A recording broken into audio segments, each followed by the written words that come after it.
नमस्कार, मी कृष्णा लाड आणि आपण पाहताय के न्यूज।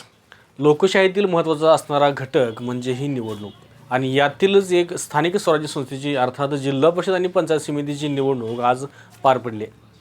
कोल्हापूर जिल्ह्यातील लाखो मतदारांनी आज आपला संविधानाला स्मरून आपला मतदानाचा हक्क बजावलाय। या एकूण एक निवडणूक प्रक्रियेत मतदान गुप्त घेता येते आणि म्हणूनच ही लोकशाही अजून तरी जिवंत आहे। नाहीतरी निवडणुकीसाठी उभारलेला सामाजिक कार्यकर्ता असणारा उमेदवार आणि आपल्या सदसद विवेक बुद्धीला स्मरून मतदान करणारा मतदार या गोष्टी आता कालबाह्य व्हायला लागल्यात। कारण या निवडणुकीला उभं राहण्याचं धाडस आता कुणी पुढच्या काळात सर्वसामान्य माणूस किंवा कार्यकर्ता करेल अशी परिस्थिती सध्या दिसत नाही। कारण गेल्या दशकभरात निवडणूक हा उत्सव नाही तर मतदार हा पैसे मिळवणारा ग्राहक आणि उमेदवार हा त्यांना विकत घेणारा व्यापारी असं भयान वास्तव समोर येते। मी थोडंसं स्पष्ट बोलतोय, पण मला या संविधानाचा, निवडणूक आयोगाचा आणि सरकारचा कसलाही अपमान करायचा नाही। पण हे जे चालले नाही भयान वास्तवाला मात्र दुर्लक्षित करून देखील चालणार नाही। उद्याच्या काळात समाजाभिमुख काम करणारा माणूस कुणी काय उमेदवार म्हणून उभारलंच नाही अशी परिस्थिती आता सध्या तयार होते। कारण भविष्यात तुम्ही काय करणार आहात यापेक्षा तुम्ही आज आम्हाला काय देणार आहात यावरच या उमेदवारांचं मोजमाप मतदाराकडून केलं जाते। रस्ते नकोत, गटर्स नकोत, सेवा सुविधा नकोत, पण आज हॉटेलला चांगलं जेवण हवंय, वजनदार पाकिट हवंय, ह्या अशा मानसिकतेतून आपल्या पवित्र मतांचा बाजार मांडला जातोय। साध्या भाषेत सांगायचं झालं तर उमेदवार देखील इन्व्हेस्टमेंटचा व्यवहार करताना दिसत आहेत। आज पैसे इन्व्हेस्ट करायचे आणि उद्या व्याजासकट परत मिळवायचे। त्यात त्यांची तरी काय चूक म्हणा।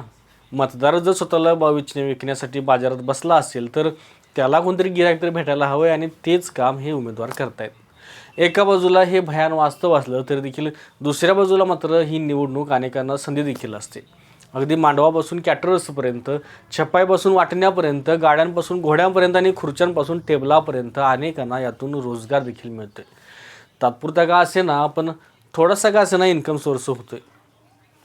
आता मला वाटतंय की पूर्वीच्या काळी जसं उभं राहायला उमेदवार मिळत नव्हते, आता तीच परिस्थिती आता पुन्हा एकदा उद्भवणार आहे। पण त्यावेळेचं कारण वेगळं होतं आणि आत्ताचं कारण वेगळं असणार आहे।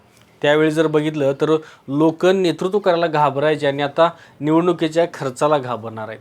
कारण आत्ताची ही निवडणूक अनेक उमेदवारांना जवळपास कोटभर रुपयांना नक्की पडली आहे। हे चित्र कुठेतरी बदलायला हवंय, नाहीतर या भांडवलदारांच्या जंगलात समाजाभिमुख काम करणारे सामाजिक कार्यकर्ते, गोरगरीब कार्यकर्ते यांचं अस्तित्वातच संपुष्टात येईल आणि लोकशाही जिंदाबाद, लोकशाही जिंदाबाद म्हणता म्हणता भांडवलशाही या लोकशाहीवरती पकड घट्ट करेल। अजून ही वेळ गेलेली नाही, परंतु आता ही सुधारायला मात्र खूप वेळ जाणार आहे। असो, येणाऱ्या काळात नेमकं काय होतंय याची व्याख्या आता तरी स्पष्ट करणं शक्य नाही। पाहत राहूया, लोकशाही जिवंत राहते की भांडवलशाही पुन्हा एकदा वरचढ ठरते। धन्यवाद। अशाच नवीन अपडेट्स आणि आपल्या भागातील बातम्यांसाठी या चॅनलला लाईक करा, शेअर करा आणि सबस्क्राइब करा।